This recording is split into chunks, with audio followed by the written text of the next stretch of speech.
All right, welcome back. Last time, last video, we talked about custom blocks. So we have the cubic blocks, the gray blocks, and then I showed custom blocks, so blocks that you can design, mini block per mini block, basically. So you can build your own designs and place the block in the world. But today I'm going to talk about an even more interesting, I guess, block, which I call the smart block. So let's take a look. So it's not going to look terribly interesting, but actually the underlying system is quite cool, I think.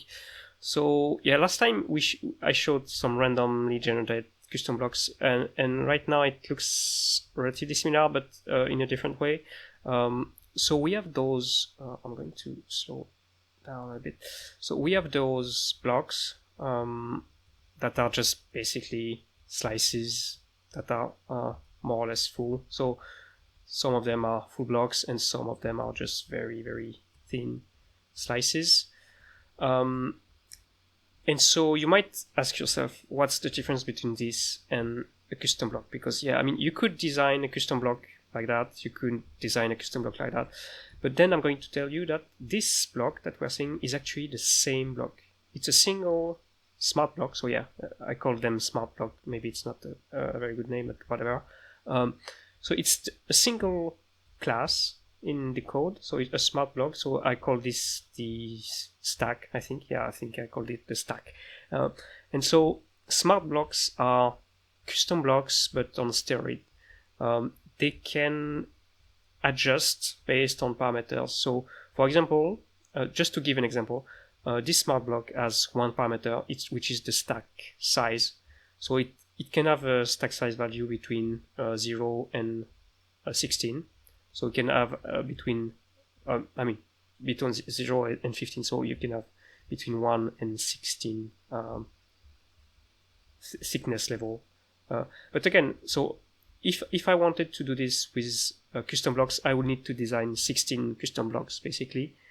But now with this system, you have one single smart block which can change its look based on whatever parameter or whatever event in the game. So right now it's just a proof of concept, so there is nothing very interesting. But yeah, so it's the smart block. Just to talk, I didn't do it up until now in the previous videos, but just to talk a bit about the implementation and the code.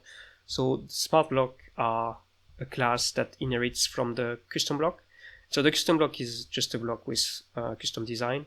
And so the smart block is divided into two parts. So you have the smart block archetype, that is basically the recipe of how the smart block behaves. And then you have the smart block state. And the smart block state are unique state based on the values of the parameter. So for example, let's say you have this stack in the middle of the screen, which is like the stack 1, let's say, like it's the state 1. So it's the stack with the lowest value for the stack, and then we have this one, which is the last one. And so these two, so this one, and actually every orange block that you see are just different states of the same smart block archetype. And so yeah, it might, maybe it's hard to grasp why it's so useful or whatever, but with this you can do a lot of different things.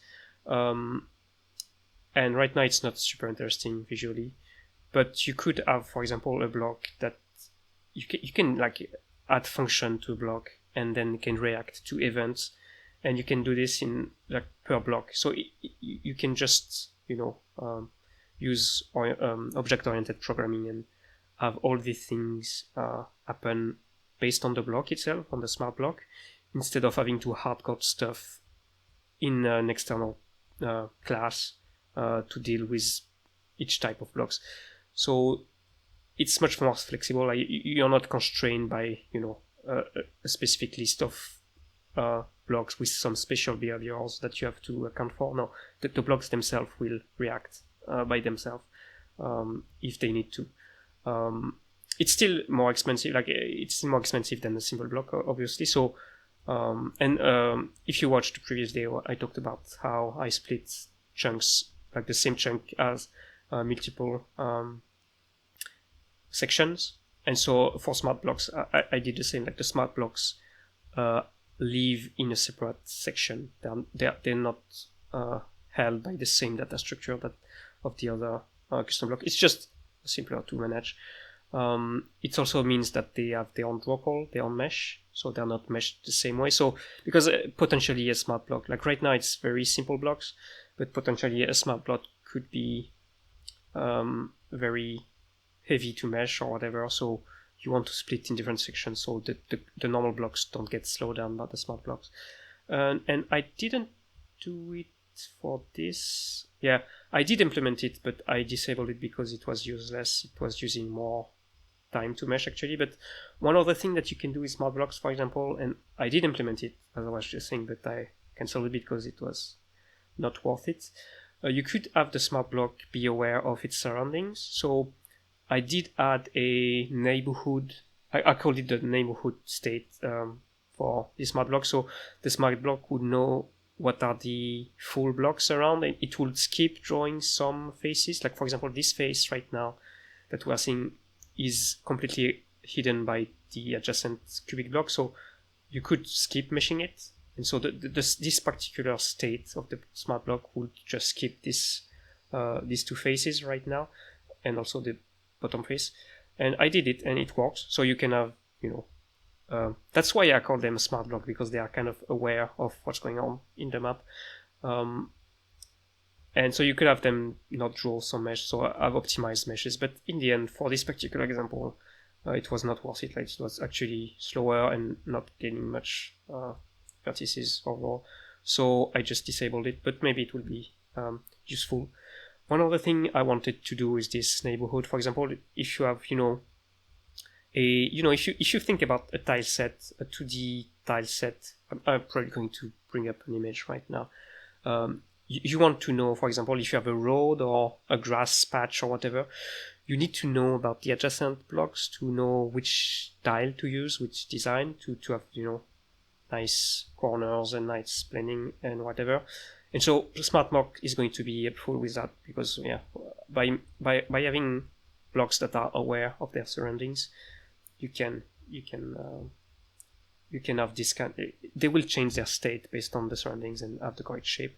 And it's going to be dynamic, right? So if you, for example, delete the block in the corner, the adjacent smart blocks will trigger some event, and if they need to change, they will change. So yeah, that will be quite nice. So that's about smart blocks. It's really exciting. Very happy about it. Right now, it's not a very useful example, but yeah, one other thing that smart blocks unlocks for me is animated blocks. I'm going to show you again. It's going to be the same block but animated. So not super exciting, but interesting nonetheless. All right, we are back, and as you may be able to see, we have some crazy animated blocks. So these are, it's not the same smart block, it's a different one. It's based on the same, it's actually, it's based on the same, but it's just animated. So you have an extra parameter that just defines the frame of animation, and each frame will generate a unique state. And then it's up to you to define what to do on this state. So you have these crazy bumping blocks. But it's a silly example, but obviously you can see the potential. So and also it's going to just give another good reason to use separate sections on the same chunk. So you don't want to mesh the static cubic blocks in the same section as the animated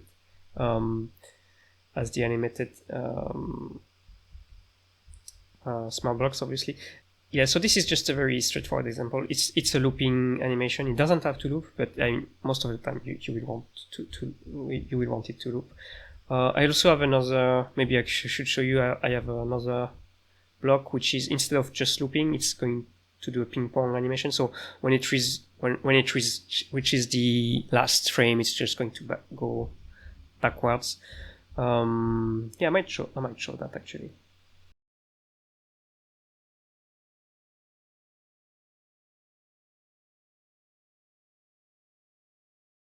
Right, and so we're back, and now we have, yeah, so now instead of just going to the beginning, as you can see, they are doing a ping pong animation, so you don't have to write the full animation back and forth. You can just write one loop and go the other way. Yeah, so again, all these blocks are I did just write one block. It's not like multiple blocks. It's just the same block with just different starting frame. And you know, it's very nice, very fun. All right, yeah, it's mesmerizing blocks. So yeah, and yeah, as you can see, I was just looking at the FPS. Yeah, Lumen is quite has a quite big cost, I think, overall. But I mean, I have too many of them, honestly. Like, obviously, this is relatively expensive. So you don't want to have like that many blocks per chunk that are animated. You want to be, to be careful about that. All right, yeah, looks good. And obviously, we don't animate blocks in lower res, lower LODs. Okay, that's nice. And so yeah, just to give you a very quick technical detail about this. So yeah, the actor that is like the component that is managing all the chunks is just running an animation. So running over all the chunks that have at least one animated block, and like at the regular intervals. I think it's like 15 FPS right now. So yeah, a tick of 15 frame per 15 tick per second are going to run the animation. But yeah, the whole, like, each block is not updated separately. Like, the whole section of the chunk is updated at once. Yeah, quite cool. And I think that's it. I might have something else to talk about. Hey, and something I did not mention also about smart blocks so this one is a different one I was doing. It's just for testing. It's nothing beautiful.